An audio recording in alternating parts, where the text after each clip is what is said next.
بسم اللہ الرحمن الرحیم۔ ناظرین، کسی ملک پر ایک مغرور بادشاہ حکومت کرتا تھا۔ وہ ہیرے جواہرات، شان و شوکت اور اپنے جاؤ جلال کے نشے میں اتنا بدمست ہو گیا تھا کہ اسے اپنی عوام کے متعلق کوئی فکر نہیں تھی۔ وہ عوام کے مسائل کے معاملے میں بالکل غافل ہو چکا تھا اور ان کی مشکلات اور پریشانیوں کی اس کو کوئی فکر نہیں ہوتی تھی۔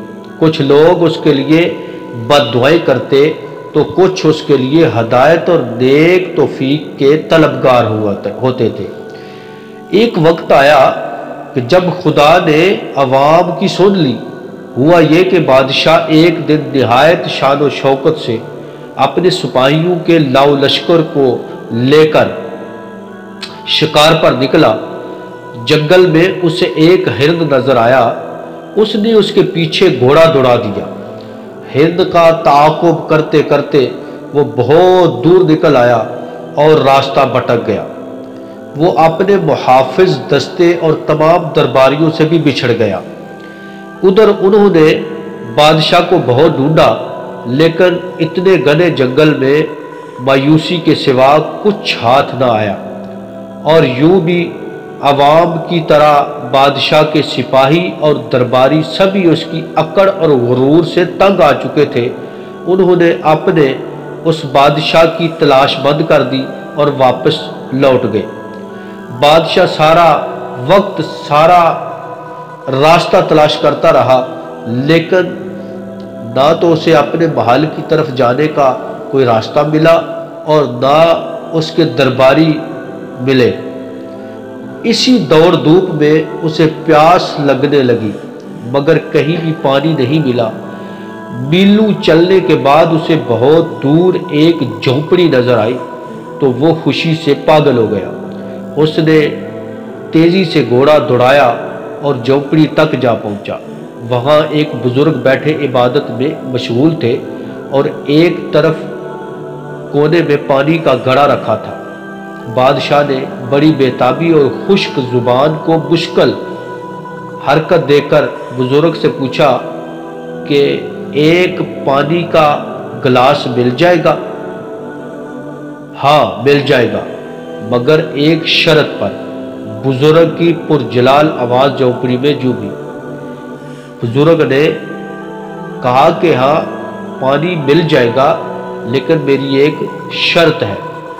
بادشاہ نے کہا مجھے ہر شرط منظور ہے،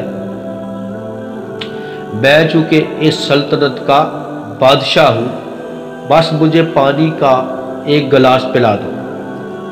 بادشاہ نے بڑی بےتابی کے ساتھ یہ سوال کیا، مگر اس موقع پر بھی اس نے اپنی امارت کا احساس دلانا ضروری سمجھا کہ میں ایک بادشاہ ہوں۔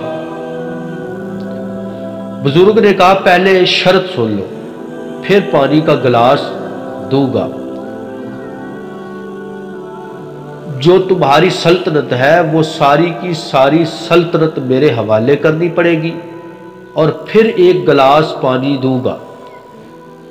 پوری سلطنت ایک گلاس پانی کے بدلے؟ بادشاہ نے بڑی حیرت سے پوچھا۔ بزرگ نے بڑے کرخت لہجے میں کہا ہاں منظور ہے تو ٹھیک ہے، ورنہ یہاں سے چلے جاؤ اور مجھے عبادت کرنے دو۔ چونکہ پیاس کی شدت سی بادشاہ کو اپنا دم نکلتا محسوس ہو رہا تھا۔ اس نے ڈھال ہو کر کہا کہ مجھے منظور ہے، اب مجھے پانی دے دے۔ پانی پی کر بادشاہ کی جان میں جان آئی تو وہ بزرگ سے کہنے لگا کہ اپنے وعدے کے مطابق اب میں بادشاہ نہیں رہا، آپ میری جگہ بادشاہ ہو گئے ہیں۔ آپ میرے ساتھ محل چلیں اور تخت سنبھال کر مجھے وہاں سے رخصت کریں۔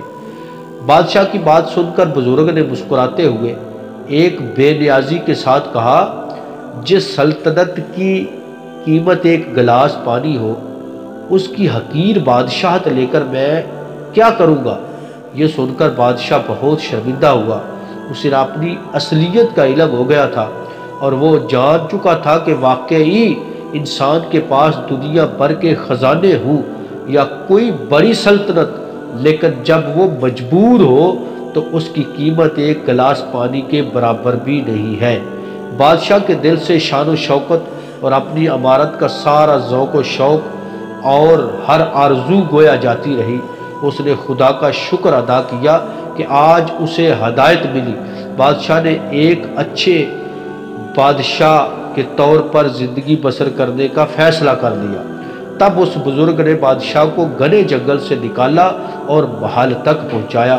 اس موقع پر بادشاہ نے بزرگ سے وعدہ کیا کہ وہ اللہ کے بندوں کے ساتھ بھلائی کرے گا اور اپنی عوام کی خبرگیری کرتا رہے گا۔ اس واقعہ سے یہ سبق ملتا ہے کہ بندے کے پاس جتنی چاہے دولت ہو، جتنی چاہے اس کے پاس عیش و آرام کے لیے سلطنت بھی ہو، ملازمین بھی ہو، جتنی بھی آسائشیں اس کے پاس ہو، اس کو ہر حالت میں اللہ تعالیٰ کا شکریہ ادا کرنا چاہیے، عاجزی اور انکساری کے ساتھ اس کو زندگی بسر کرنی چاہیے، اور عوام الناس مخلوق خدا کے ساتھ ہر وقت بھلائی کرنی چاہیے، کیونکہ اس میں ہی اللہ اور اللہ کا رسول راضی ہوتا ہے۔ اگر بندہ تکبر، گھمنڈ، غرور کرے گا تو پھر اللہ تبارک و تعالیٰ اس کا گھمنڈ، غرور جو ہے وہ خاک میں ملا دے گا۔ اللہ تبارک و تعالیٰ ہم سب کو ہی عاجزی و انکساری کے ساتھ ہر وقت اللہ کا شکر ادا کرتے رہنا چاہیے۔